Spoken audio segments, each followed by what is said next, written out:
সম্মানিত খামারি ও কৃষক ভাইরা, আসসালামু আলাইকুম। আপনারা যেখান থেকে দেশ কিংবা প্রবাস থেকে কাছে কিংবা দূরে যেখান থেকে আমার এই ভিডিওটি আপনারা দেখতে পারতেছেন, আমি সবাইকে জানাই ঘাস টিভি বাংলা চ্যানেলের পক্ষ থেকে আন্তরিক শুভেচ্ছা এবং অভিনন্দন। আজকে আসলাম একটি ঘাসের জমিতে আপনাদেরকে দেখানোর জন্য। যে সকল খামারি ভাইরা খামার গড়েছেন ইতিমধ্যে অথবা গড়বেন আশা করতেছেন, আমি সবারই উদ্দেশ্যে দু একটি কথা বলবো। আপনারা না টেনে আমার ভিডিওটি সম্পূর্ণরূপে দেখবেন, তাহলে বুঝতে পারবেন ঘাস সম্বন্ধে দু একটি কথা বলবো। আর যদি আপনারা আমার চ্যানেলে নতুন হয়ে থাকেন তাহলে দয়া করে আমার চ্যানেলটিকে সাবস্ক্রাইব করবেন। দেখা যায় পরবর্তী নতুন ঘাসের ভিডিও আপডেট দেওয়ার সঙ্গে সঙ্গে যেন আপনারা দেখতে পারেন।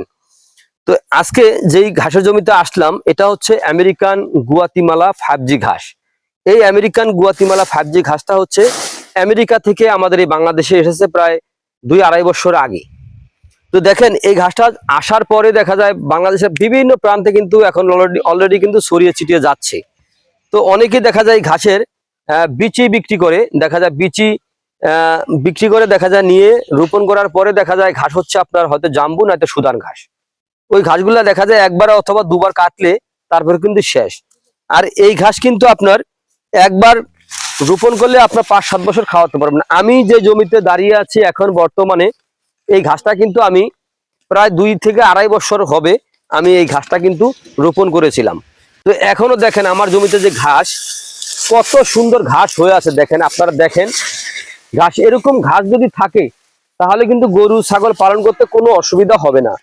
এই ঘাসের কাটিং রোপণ করবেন, দেখা যায় এই যে এরকম ঘাসের কাটিং, এই যে আমি দেখাই, এই যে দেখেন এই যে কাটিং আমি এখানে কাটছিলাম, দেখাচ্ছি আপনাদেরকে। দেখেন এরকম কাটিং যদি আপনি রোপণ করেন, এই যে এরকম কাটিং যদি রোপণ করেন তাহলে কম সময়ের মধ্যে আপনারা উচ্চ ফলনশীল জাতের উন্নত মানের ঘাস, যেমন ভিটামিন, প্রোটিন, ক্যালসিয়াম সকল প্রকার উপাদান জনিত ঘাস আপনারা খাওয়াতে পারবেন।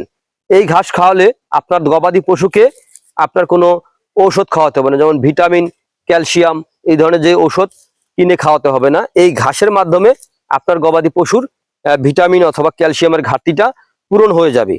তো আমি বলবো আপনারা যদি এই গরু ছাগলের যদি খামার গড়তে চান তাহলে আগে ঘাস চাষ করুন। অন্ততপক্ষে 2 থেকে 3 মাস পূর্বে কিন্তু ঘাস চাষ করবেন, তারপরে আপনার খামারে গরু ছাগল উত্তোলন করবেন। তাহলে আপনার খামারে খুব সহজে আপনি সফলতা অর্জন করতে পারবেন ইনশাআল্লাহ। ঘাসে খরচ কম, দানাদারে খরচ অনেক বেশি। এখন বর্তমানে তো আপনারা দেখতেই পারছেন যে দানাদার অথবা যে কোনো জিনিসপত্রের দাম কিন্তু প্রচুর পরিমাণে দাম। আগেরকার দিনে দেখা যায় ঘাস জমিতে যে অনেকে ভুই বলেন অথবা জমি মানে বিল বলেন, যেটাই বলেন না কেন, চক বলেন, ওখানে ঘাসের কিন্তু অভাব ছিল না। আর এখন বর্তমানে কিন্তু ঘাসের প্রচুর পরিমাণে অভাব রয়েছে।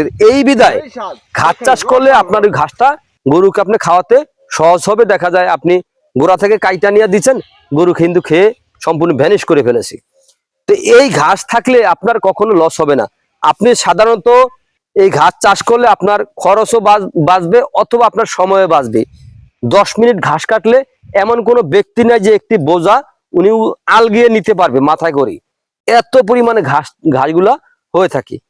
তো আমি বলবো আপনারা যদি গরু ছাগলের খামার করতে চান তাহলে আমার এই ঘাস যদি চাষ করতে চান, যেমন আমেরিকান গুয়াতিমালা ঘাস, জারা 1 হাইব্রিড ঘাস, তাইওয়ান ঘাস অথবা ইন্দোনেশিয়ান স্মার্ট নেপিয়ার ঘাস, তাহলে অবশ্যই আমার স্ক্রিনে দেওয়া নাম্বারে যোগাযোগ করবেন। আমরা সারা বাংলাদেশে ক্যাশ অন ডেলিভারিতে কুরিয়ার সার্ভিসের মাধ্যমে ডেলিভারি দিয়ে থাকি। চাইলে আপনিও সংগ্রহ করতে পারেন, অথবা চাইলে আমার এই ঠিকানা অনুসারে এসে আপনারা দেখো এই ঘাসের কাটিং সংগ্রহ করতে পারেন। আমাদের ঠিকানা হচ্ছে শরীয়তপুর জেলা, গোসাইরহাট থানা। চাইলে আপনি এসে জমিতে এসেও ঘাসের কাটিং নিতে পারেন। তো প্রিয় বন্ধুরা, আজ এখানে এ পর্যন্তই। আপনারা সকলে ভালো থাকবেন, সুস্থ থাকবেন। আল্লাহ হাফেজ।